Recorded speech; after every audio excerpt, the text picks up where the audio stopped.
Hello everyone and welcome back to the Mana Confluence, a juncture for all things magic, where it took me like 3 weeks just to whittle down the cards in this deck. I have already covered my Ikoria favorite commander, which should be linked in the top corner of the video right now. But now it's time for my favorite Commander 2020 commander, Akim the Soaring Wind. If you've been watching my channel for a while, you know that I'm a fan of birds and tokens, and luckily for me this card embraces both of these things, and I love the card so much that I am willing to dedicate the third Break the Bank deck tech to it, so that we can play the optimal version of this deck.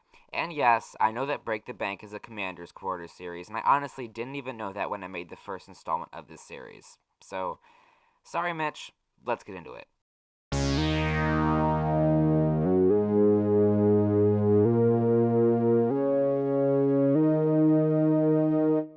So if you have not already read the commander, gather round and I shall read it for you.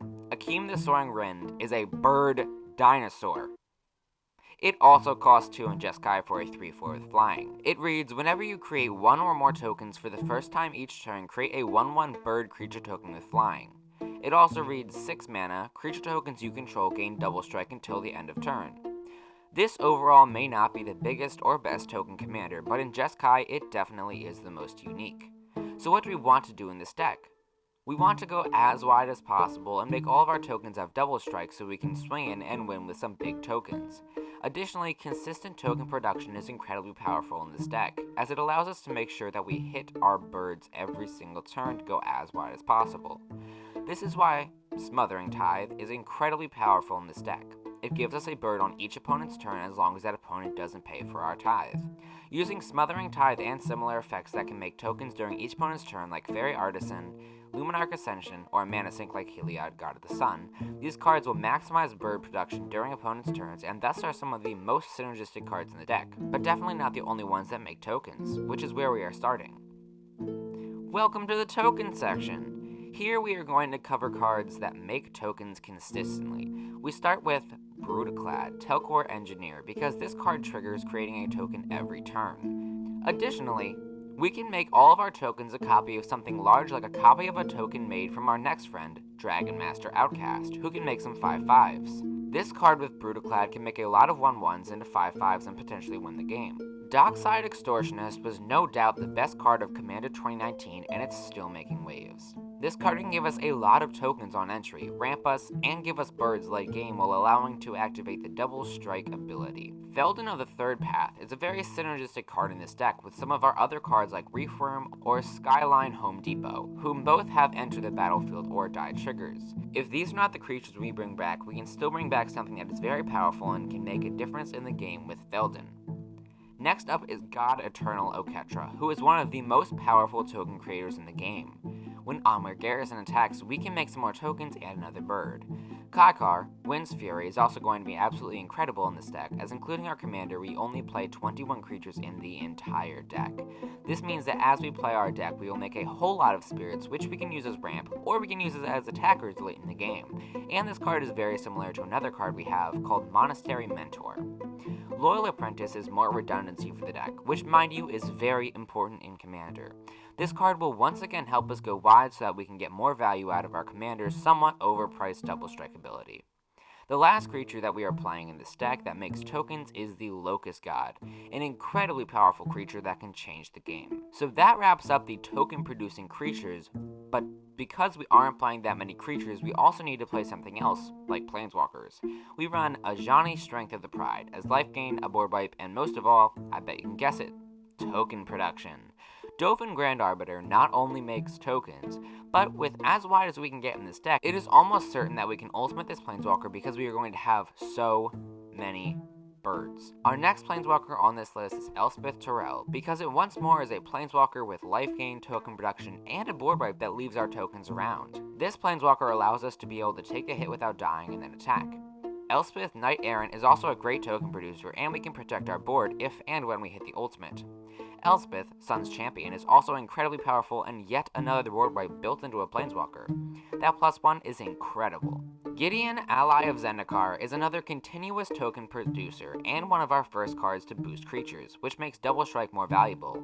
That is why we want to make so many tokens. Because we are playing pump spells, we want to go wide so that we will get more value out of our Double Strike ability. Saheeli the Gifted is another way that we can make a lot more tokens, and Sarah the Benevolent is a great planeswalker overall and does a lot of work in this deck.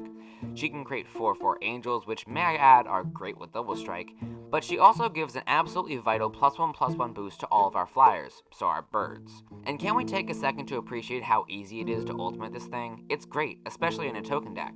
Tezzeret Artifice Master is next up, and we actually run a lot of cards that make artifacts and a decent number that are artifacts, making the 0 pretty darn strong. But we can also plus to make more tokens, and if we wind up being able to use the ultimate, we should be able to win the game.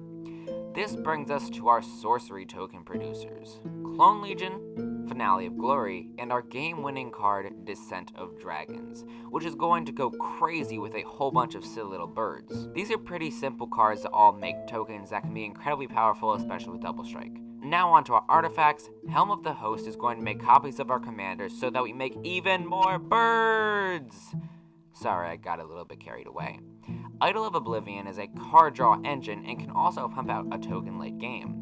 Making tokens is a huge part of this deck, which is why we're still on this category, but now we have made it to the enchantments, so we're getting there.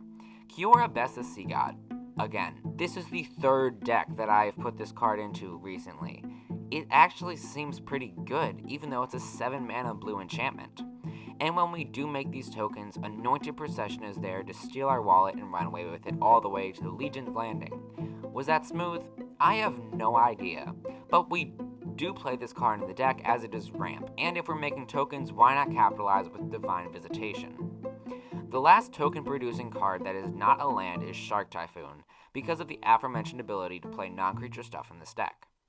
But I won't make you listen to me talk about card after card that does the same thing when it comes to non-land stuff. Oh no, we have lands to talk about as well. Castle Ardenvale, Field of the Dead, Onweir Battlements, it can meld into a creature that makes tokens with a creature I already talked about called Onweir Garrison. And that creature that it makes is Onweir the Writhing Township, which has a pretty darn good attack trigger. Carekeep, Mirrorpool, and Moorland Haunt are all in here because they have abilities to make tokens. That wasn't too bad now, was it? Now let's get into that good. If we play tokens, then we have to find a way to pump them so that we can optimize what our commander does, which is Double Strike. Cathar's Crusade is ridiculous.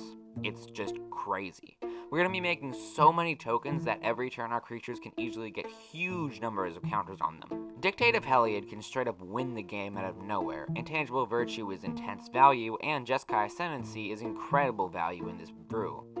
Basically, a lot of these cards are a lot of value. If those aren't enough value, Eldrazi Monument is pretty close to guaranteed to stick because we shouldn't run out of tokens. Even though Jeskai Charm won't absolutely be in this deck just to give our stuff lifelink, it absolutely could and be incredibly valuable for this deck. I feel like I keep repeating myself in this video, but Jazal Goldmane is redonkulous. I mean, if this deck works, we're gonna have birdies. I don't think it's unreasonable to be able to attack with 10 of them late game, assuming there's not been a lot of sweepers. So we can pay 4 and all of a sudden we're attacking with 10, 11, 11s. Woo-wee mama. Castle Embereth will give us a nice little boost comparatively, and anyone who has played Commander with a player that's been playing for a while has likely had to play against Elish Norn, Grand Cenobite. She just gives me chills thinking about the great token debacle of 2019. Anyway, let's move on to the other synergistic cards, shall we? Welcome to Token Synergy. First off, we have Perforos, God of the Forge, because it's going to do quite a lot of damage, because of, birds. Skullclamp and Bind of Thassa are going to go insane in this deck. So to round off this deck tech, we have Removal and Ramp, and Board Wipes because these sections aren't very exciting, but they are important. It may seem like a lot of these cards don't have token synergy, but Ramp in general is really good with our commander because that extra mana can be turned into Double Strike triggers, and a lot of our Board Wipes are really token focused.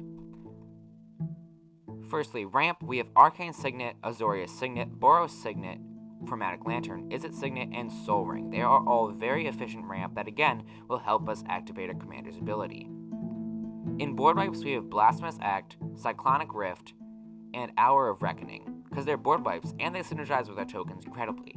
Blasphemous Act will be super easy to activate, Cyclonic Rift will keep all of our tokens on the board so we can attack people, and Hour of Reckoning keeps our tokens around.